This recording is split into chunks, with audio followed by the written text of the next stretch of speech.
Thank you all for coming tonight. Show the family support. We're about to start our service. Grab a seat if you're able. I'll keep an eye out. If anybody needs a chair, I'll be sure to get you.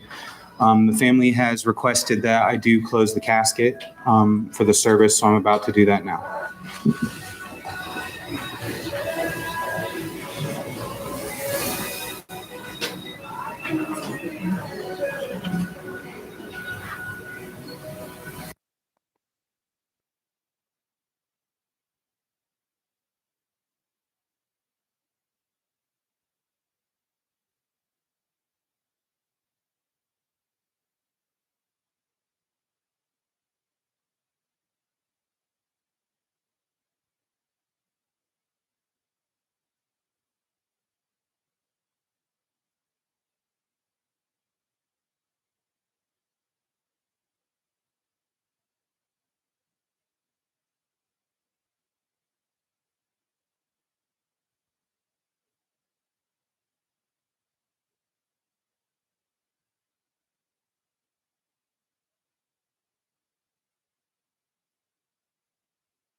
I worked in the junior high program at our church for 17 years.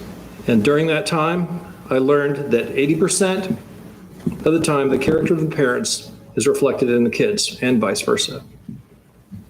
When you look at the Boseker triplets, what do you see? You see humility, you see service to others, you see love for others.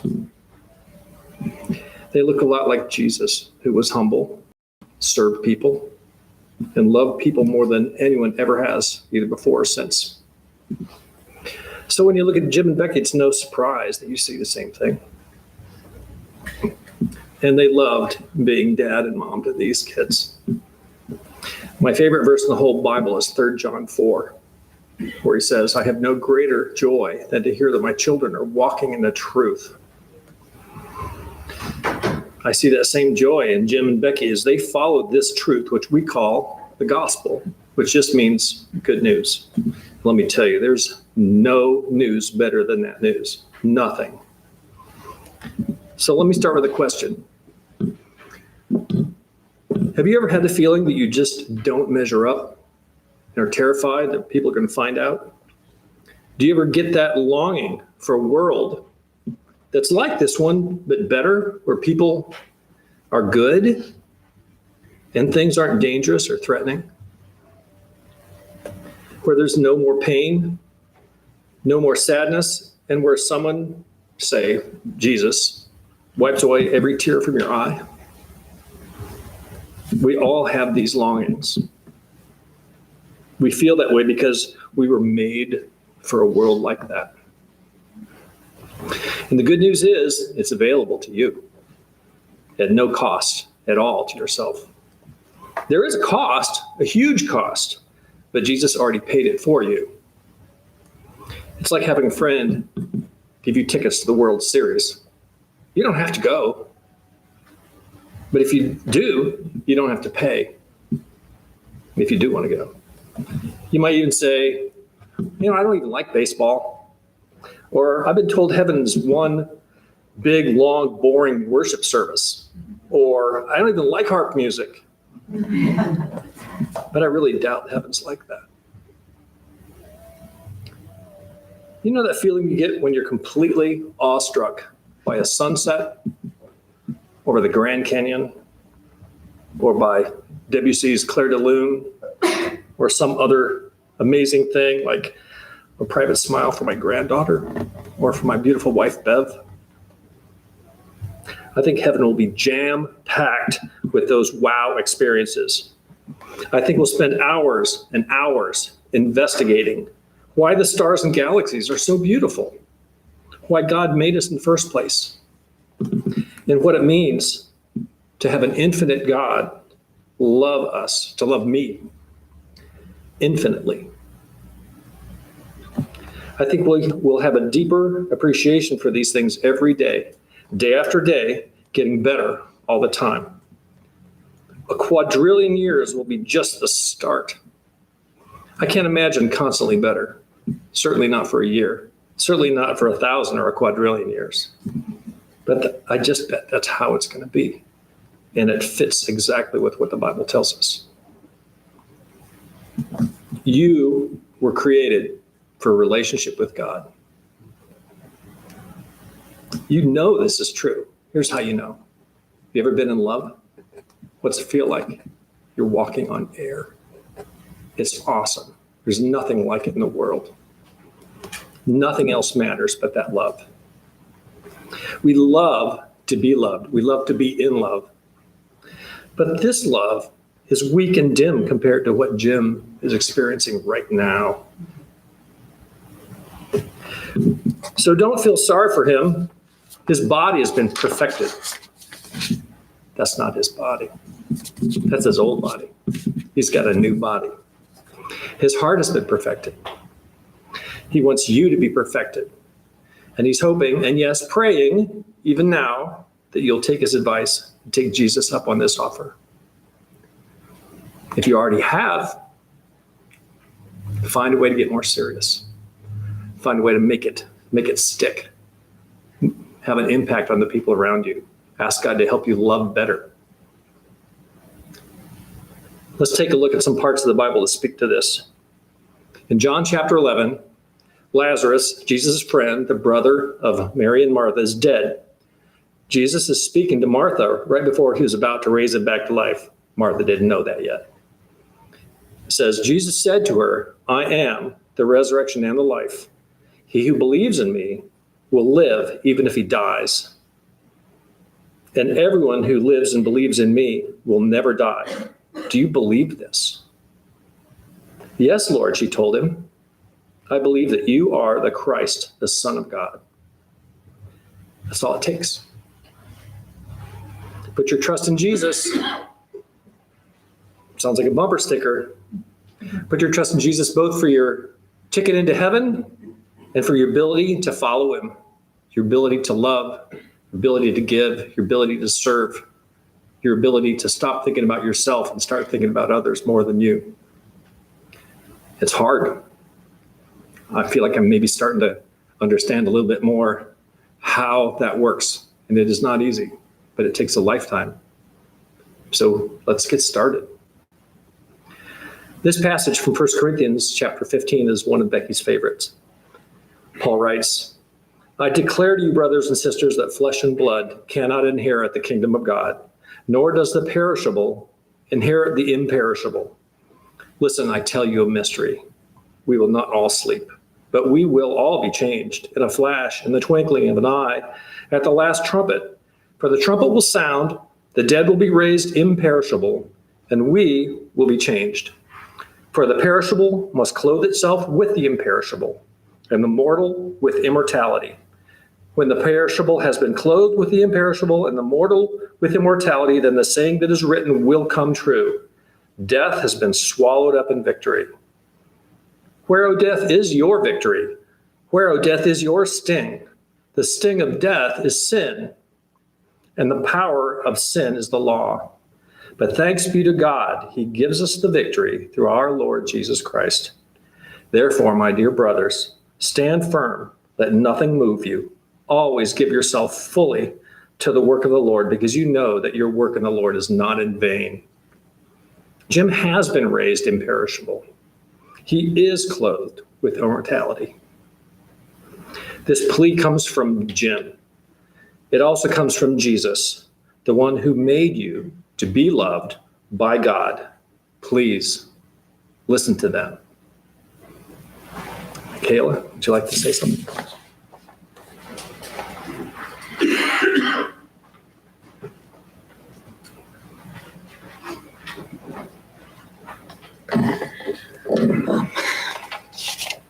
Just want to say thanks so much for coming, everyone. I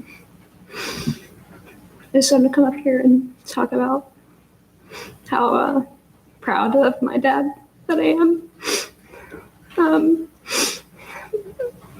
As Carl said, I want to say I'm proud of who he is because I know he's still alive and he's with the Lord, and he's never actually really gone.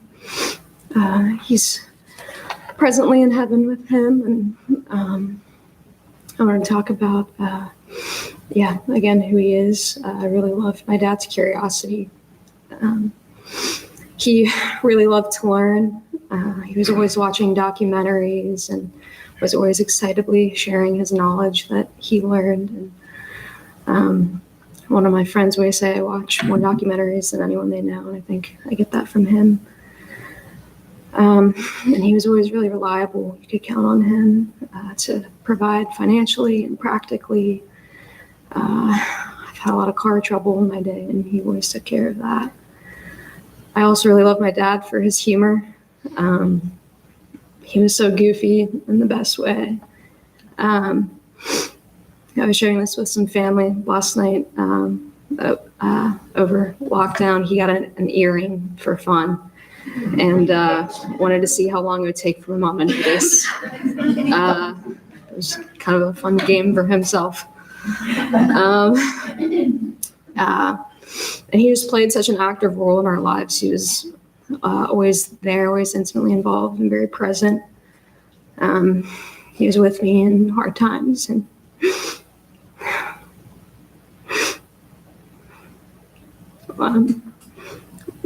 when I cried, he held me and shared his wisdom and comforted me. And had so much compassion for when I was hurting. And he just loved to have fun with us too. He'd do other goofy things. Like one time I challenged him to race me, expecting he'd be really slow. And that man flew, and I was shocked. He creamed me. He could run so fast. He used to also have this little trick where he would throw a ball to the moon when we were kids. He would throw it.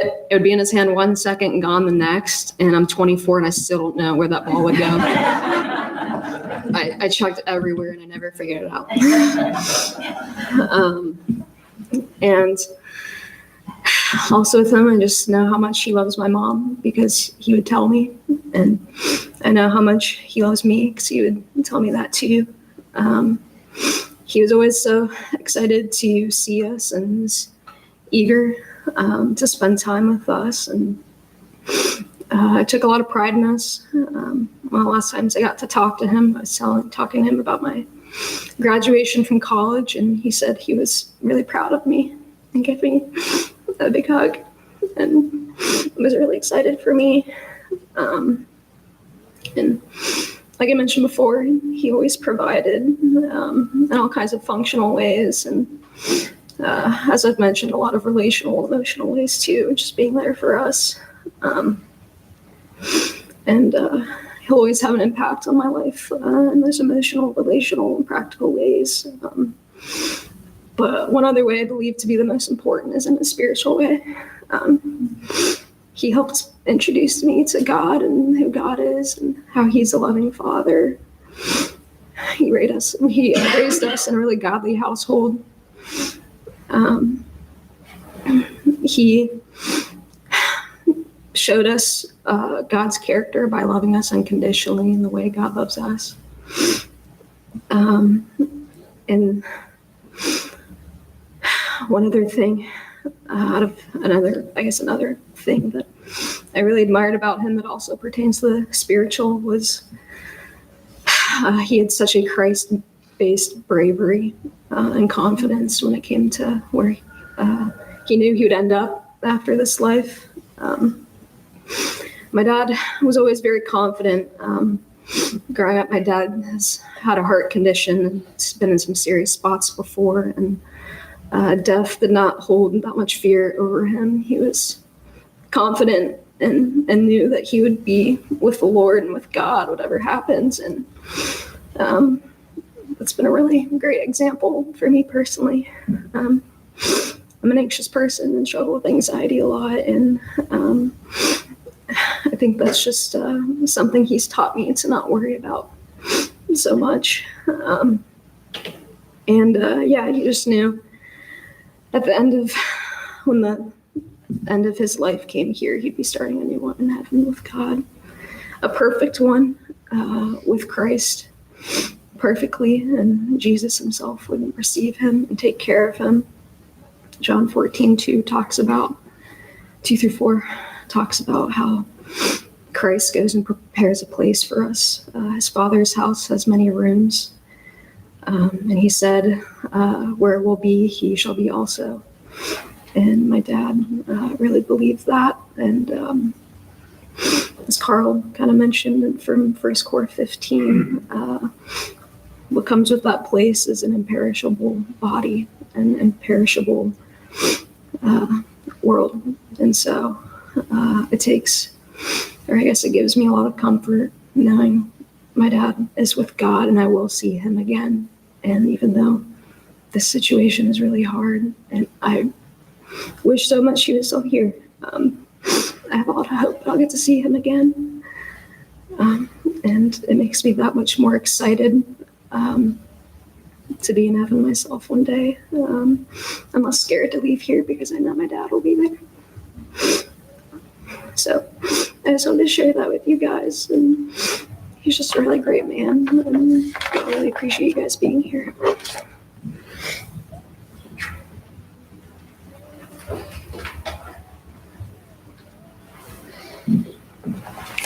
Hi, I'm Hannah. I'm one of the triplets as well. Michaela's 2 months older, so I'm the middle child.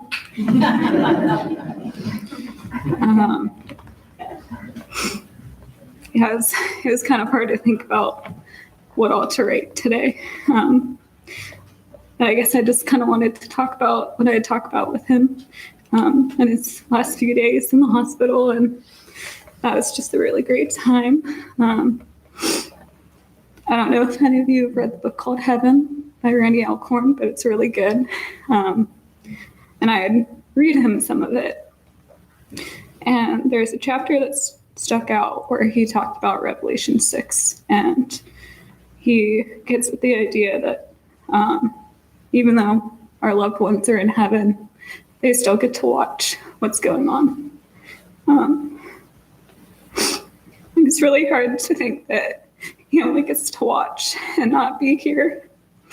But like Carl was explaining, he's more alive now than he ever has been. And that's something that I can be happy for Dad. So I talked about that with him, and I actually had written him a song, and love you guys, but I can't do it right now. But I'll read a few things from it where I just talked about some of my favorite memories with him and talked about this specific one. He was just really funny, and he was just a man who wanted to spend time with his kids. And I have this distinct memory of the brief year that I played the flute in elementary school. And he would tell me he had a headache, and about 4 or 5 times he would ask me to play him a song. And, one of the last few times he sat up and he was like, I just wanted to hear you play, right? I didn't actually have one. And that was just kind of the dad that he was. He just really wanted to be there. And I think that's something that we all learned from him, was the virtue of being there and being present with people. And kind of writing this song, it was also just kind of talking with God as well, and processing with him. But mostly it's about how I just love my times with him. And I talked about how, I could miss him in the big moments, being a grandpa someday, and wanting him here.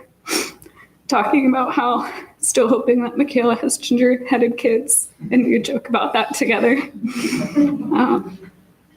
And how that will be really exciting. But in the last verse I wrote, and I know sometimes that we'll go separate ways and you'll go upstairs. And if that time's now, I know that when I'm home someday that you'll be right there. And it's really sad and hard to think about now. But I'm really glad this isn't the last time here. And until then, we can continue to think about happy times with Dad, but also be really joyful that he's watching. It's funny, Michaela talked about throwing the ball to the moon, because that's a staple memory for me too. But I think one of my favorite memories, once I was an adult and out of being the teenager where I thought I was too cool to spend time with Dad, and I realized how much I needed him.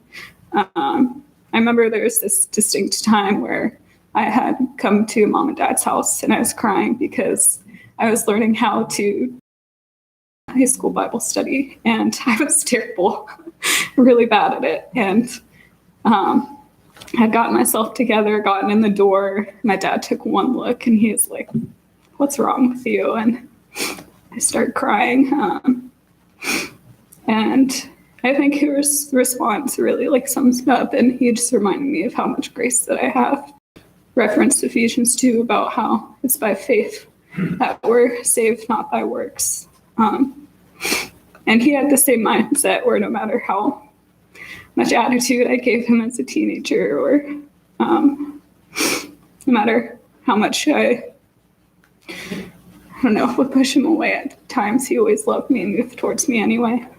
And he just reminded me of how much God loved me in that moment and was very kind.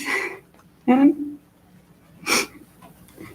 I was thinking about something that Carly had said, my sister-in-law, when she was processing losing her own mom this year, and thinking about how she was happy for her, but it's really sad for us. And I think that's really true.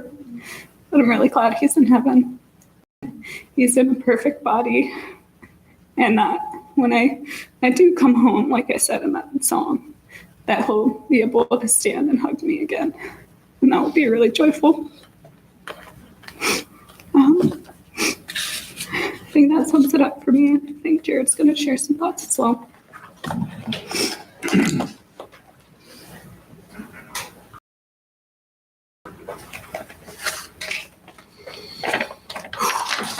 Hey everybody, my name's Jared. I'm one of the triplets, I'm the baby if you haven't caught on yet.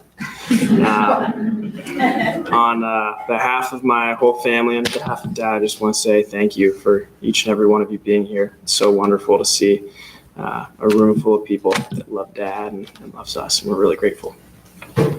While Dad hated being the center of attention, I wanted to take just a minute or two real quick to let you know why I love my father, kind of man he was, and why he was that way. 3 qualities that stuck out in my mind when I was thinking about what to say about Dad was his strength, his care, and his faith. He was strong not only physically, but also intellectually and emotionally. He was the kind of guy that would be there for you no matter what. Could always meet you on your own level and accommodate to the situation. I remember being a little boy As many of you probably remember, looking up to your father, thinking, "Wow, Dad is so strong. I just wish someday I could be right there with him, doing the same things as him."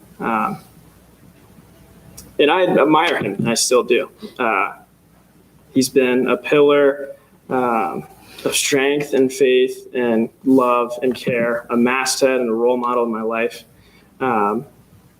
And a lot of that is due to the reasons that my sisters talked about. He was a loving man who had understood the love that God had given him.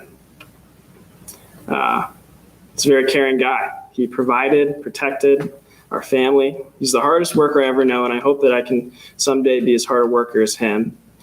He protected us. I've never felt safer in my life than being in my father's arms.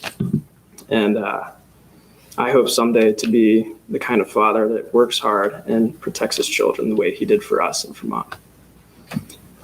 He's a really warm guy. He had a warmth about him. I don't think he ever met a stranger. He always liked to meet new people. He liked rekindling old connections. And he liked lending a helping hand to anyone who asked for one. The third quality I mentioned earlier that I admire about him is his faith. As you've probably figured out, but heard many times, he had a relationship with Jesus Christ. And as I'll talk about in a little bit, I think that's the reason why he was such a good man and such a good father. And after hearing some stories and learning a little bit more about his life, some of you here might remember that my father did not possess these qualities at one point in his life, especially if you knew him in a more distant past. My father never achieved perfection, as none of us ever will. But the Lord softened his heart to receive humility, a kind of humility that made him realize that he needed help as a sinful, broken human being. Once he met the Lord, received the Lord's gift of forgiveness, he changed.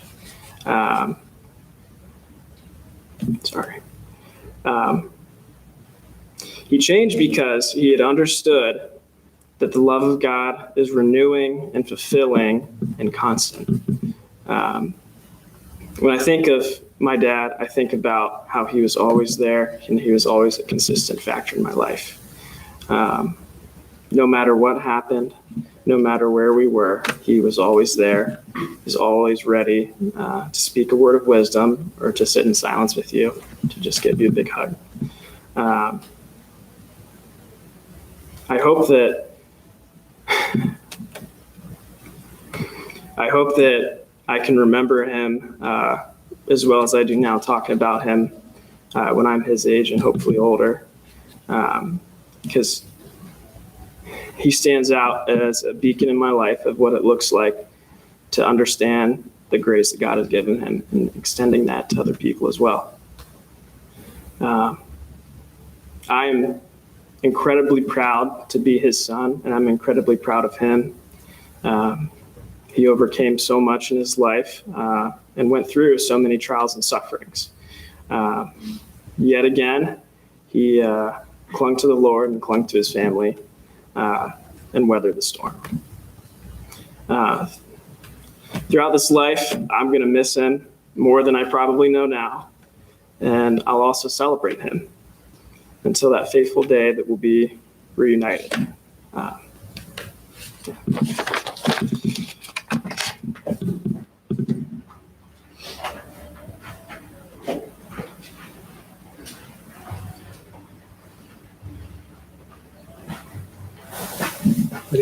Would anyone else like to come up and tell a story or share a Bible verse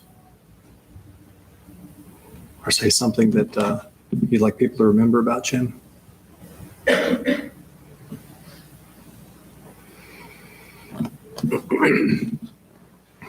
Well, then let's close in prayer.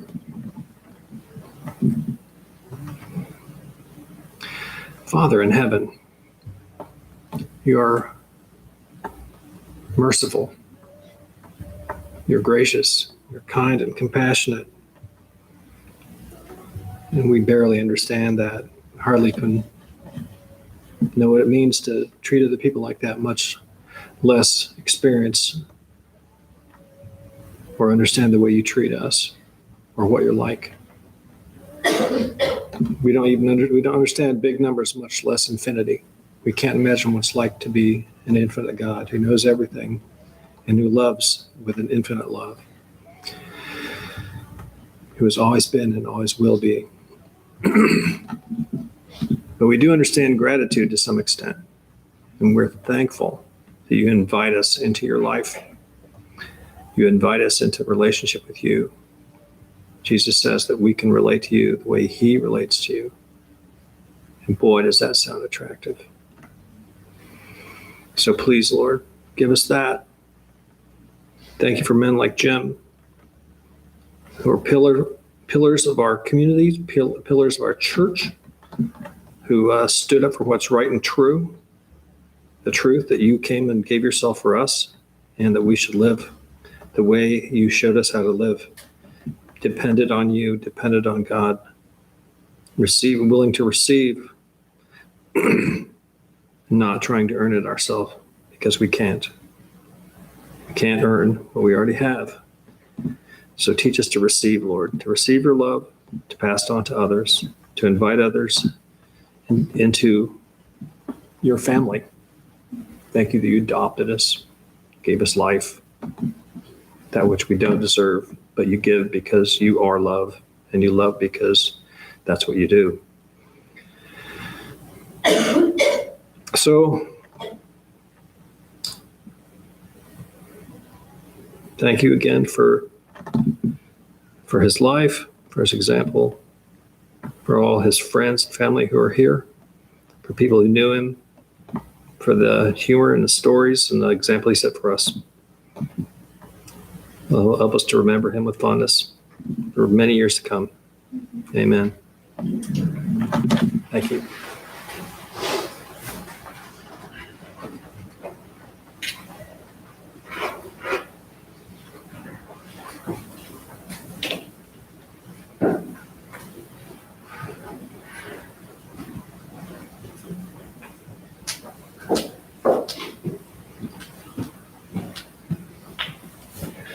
So this concludes the services at the funeral home. Again, thank you everyone for coming out and showing your support for the family. Courtesy of the church, I understand there is a private reception for the family after everybody leaves. So take your time, and after that we will commence. Thank you again.